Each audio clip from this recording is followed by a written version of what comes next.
Hello friends, કેમ છો? મજામાં બધા? આજે આપણે રાતની ઠંડી રોટલી વધી છે. આજે આપણે રોટલી વઘારીશું. રોટલી વઘારવા માટે આપણે એક ટમેટું, એક ડુંગળી અને બે લીલા મરચાં સુધાર્યા છે અને ખાટી છાશ લીધી છે. હવે આપણે કઢાઈ રાખી છે, એમાં 2 ટેબલસ્પૂન આપણે તેલ નાખ્યું છે. હવે આપણે ગેસ ચાલુ કરીશું. હવે આપણે ગેસ ચાલુ કરી દીધું છે. હવે આપણે તેલને ગરમ થવા દઈશું. ઘણીવાર એવું થાય છે કે આપણે રાતની રોટલી પડી હોય તો એમ થાય કે શું કરું તો આપણે આ એક સાદી અને સિમ્પલ એક રેસીપી બનાવી શકીએ છીએ. આપણે 2 ટેબલસ્પૂન જેટલા જીરું એડ કરીશું. થોડીક રાઈ અને જીરું ફૂટી જાય આપણે રાહ જોશું. પછી આમાં થોડીક આપણે હિંગ એડ કરીશું. જો ધીમે ધીમે આપણી રાઈ અને હિંગ ને જીરું ફૂટી રહ્યું છે. પછી આપણે તેલ થઈ જાય આપણે ડુંગળી, મરચાં અને ટમેટા આપણે એડ કરીશું. ઘણીવાર આપણે જે ઉમેરવું હોય ઉમેરી શકીએ છીએ. અત્યારે મેં 3 વસ્તુ લીધી છે. જો આપણે 3 વસ્તુ એડ કરીશું. હવે લગભગ આપણું તેલ થોડું થઈ ગયું છે. હવે આપણે ડુંગળી, ટમેટા અને મરચાં નાખી દઈશું. હવે આપણે થોડીક વાર તેલમાં ખાવા દઈશું. આપણે આમાં બટેકા પણ નાખી શકીએ છીએ. કોઈ આપણે શાકભાજી નાખવી હોય તે પણ નાખી શકીએ છીએ. તમે આમાં જે એડ કરવું હોય તે એડ કરી શકો છો. મેં અત્યારે ડુંગળી, ટમેટા અને મરચી એડ કરી છે, જેથી કરીને ફટાફટ બની જાય અને આપણે ભૂખ લાગે એટલે આ રીતે આપણે અડધી કલાકમાં બનાવી શકીએ છીએ. અને રાતની રોટલી બચેલી હોય એ ઉપયોગ પણ આવી જાય છે અને 2 કામ થાય છે આપણું.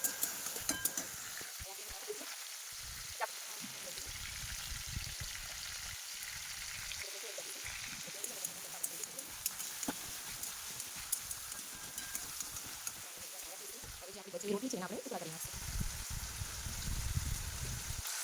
આ બચેલી રોટલી છે આપણે એના ટુકડા કરવાના છે. બચેલી રોટલી છે એને આપણે ટુકડા કરી નાખ્યું છે. ત્યાં સુધી આપણું ગ્રેવી પણ તૈયાર થઈ ગયું છે. હવે આપણે એમાં 1 ચમચી લાલ મરચું, અડધી ચમચી ધાણા જીરું, અડધી ચમચી હળદર, અડધી ચમચી ધાણા જીરું એડ કર્યું છે અને આપણે એમાં આદુ લસણની પેસ્ટ નાખીશું.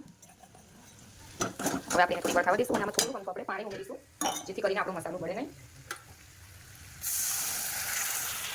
હવે આપણે પાણી અને મસાલો એડ કર્યો છે. હવે એને થોડી વાર ખાવા દઈશું. જોઈ શકો છો કે આપણું થઈ ગયું છે. હવે આમાં આપણે થોડી ખાટી છાશ ઉમેરીશું. જેટલું તમે ખાટું ખાતા હોય એટલી તમે છાશ ઉમેરી શકો છો. હવે આપણે થોડું સાતરી લઈશું. હવે થોડું આપણે પાણી એડ કરીશું.